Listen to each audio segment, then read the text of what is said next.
exercise is a crunch up into the air. Put my hands behind my head and I crunch and focus on my lower abs because it really works for the lower abs. So I crunch into the air kind of like my nose is going to the ceiling or my forehead.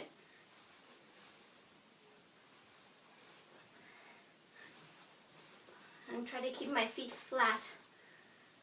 And you can go like this, but I find if you go kind of more like a 45-degree angle with your legs, then you actually work your lower abs more.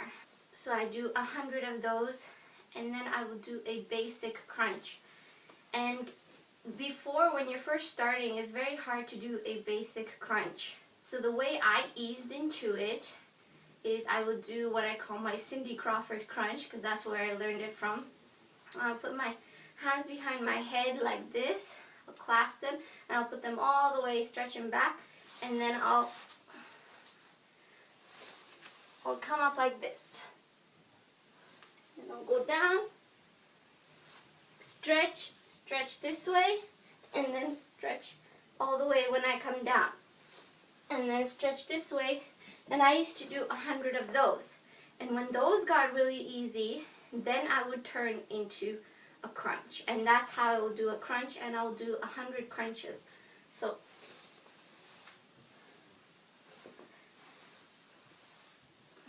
and the way I make this crunch really work is instead of going directly up like this, I will kind of go horizontally and then up, because then I'm squeezing and crunching my abs this way and trying to work this lower part here. That's probably the worst part.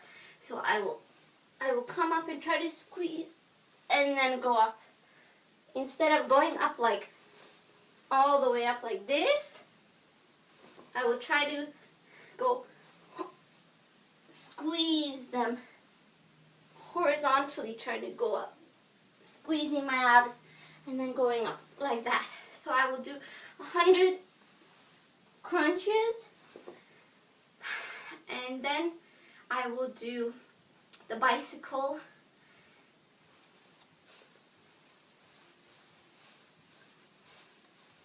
trying to make my abs work the hardest, finding a balance between half of my legs going in and half of my body going in, so that it really works the middle, your middle core. And I will do 100. 1, 2, 3, 4. I will do 100 of those. Let me go this way so you can see better. Kind of 45-degree angle with my upper body, and I guess maybe like a 40-degree angle with my legs. And then try to go down the most I can, and then go up again. At first, this one was really hard, and I found that it actually, like, I was straining so hard with my ab muscles to do it, but I found that my upper legs were getting most of the work because I wasn't really going all the way down. I was more like this kind of, which is fine, but it really works your upper legs more.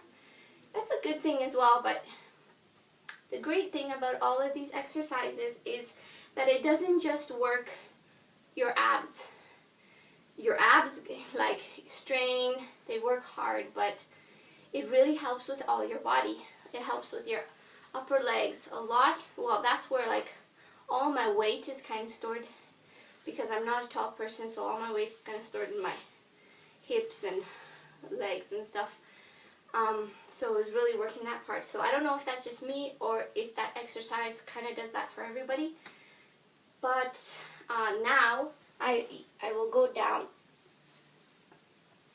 And I find that this actually works the stomach a lot more. And I will do, I think, how much? 50, I think. Yeah, 50 of those, because they're quite difficult. So I haven't got up to doing 100 of those yet. And then I will do working the side obliques. This one, where you make sure that your fist goes to the bottom, and then this fist touches to the bottom here. And I'll do, I think, 50 of those. But when you do this,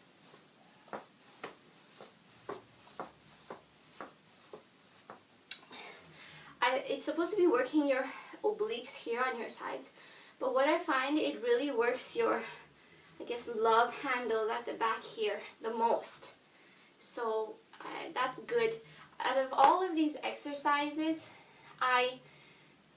doing this whole sessions, like 575 in the morning and then 575 in the evening, I thought my abs would be hurting so bad after like 3 days that I wouldn't be able to like sit up straight, you know, because of that.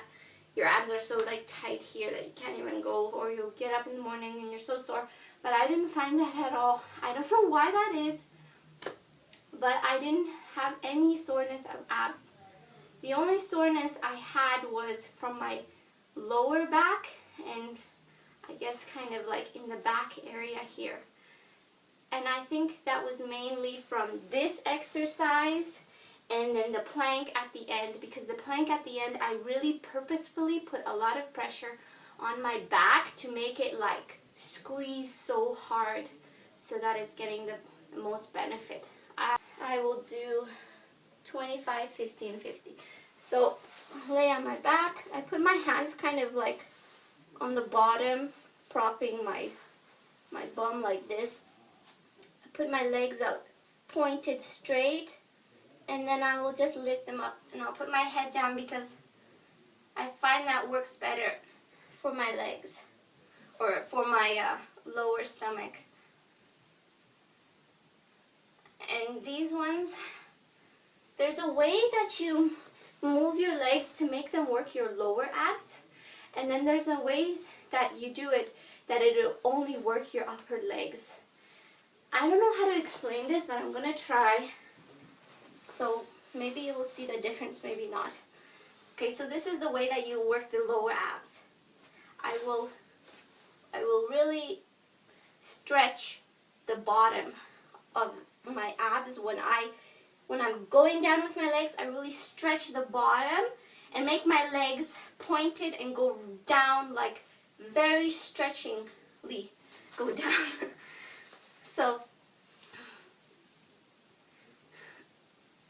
So then it works the lower abs. I really stretch it, and my back will arch, but that's okay because you're really working the lower abs. Like you're going down purposefully, and you will feel the stretch on the lower abs. And then there's the way that you don't stretch your legs, just keep them kind of like a 45-degree, your feet at a 45-degree angle, and then that just, it works your abs too, but not to that same degree, and it works really your legs up here, which is a good thing as well. Oh, my hair is messy. So that was that one. I would do 25 because those are quite hard, I find. And then this one, I'm not sure if anybody does this, but I kind of made it up. And I find this one is so good for your legs. It's like, I say probably 70% of it goes to your legs and 30% makes your abs work. But I just really like these exercises, and I really wanted to include them.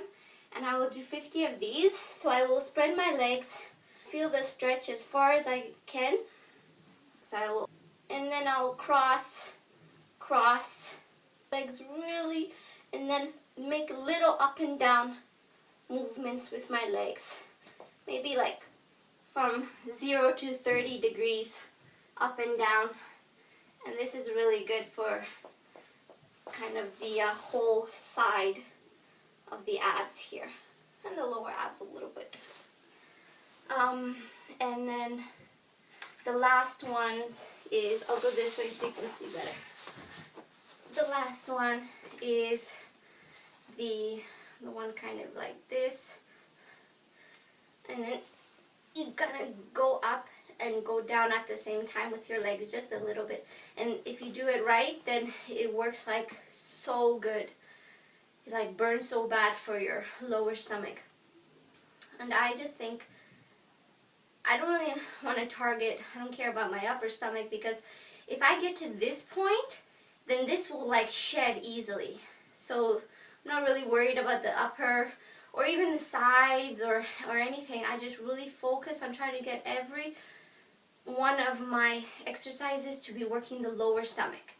Because by the time this is going to be going down, then this will go down too. You can't, it's very hard to just target one area and make that one area skinny and then the other is not skinny. It doesn't work like that. Everything is targeted. So with this one, go up and then a little bit down, go up and then a little down. Can't really see my head, but that's okay. And I squeeze really hard when I go to the top, squeezing my lower stomach. And I will do, how much of those? 50 of those. And then finally, I will do the plank. And I had a stopwatch, but I lost it somewhere. I don't know where it is. So I will do the plank, and I will try to not go like this, but I will try to pull my heels to the wall, and then have my shoulders or my elbows directly above my shoulders. And then that way, when I put my heels like this, it like really puts a lot of strain on your lower back. And then when, instead of going like this, you have to pull up, make it super straight. So when you do that, that's where like all of the pressure and squeezing on your lower back there. So I will count to 100, like 22, 23, 24, 25, 69, 77. You know, I will count all the way to 100, and that way I will actually get over the 60-second mark. It's like a little bit more than 60 seconds. And then at the very end, when I actually reached counting to 100, like full 100, like full numbers, saying them out when I'm doing it, not just in my head. I can go really fast. It doesn't matter how fast you go. You can't go faster than 60 seconds of saying all the numbers out loud, or counting all the numbers out loud. And then at the very end, I will like hold it and squeeze it and make it burn the most I can for like 10 seconds count. And that's what I do.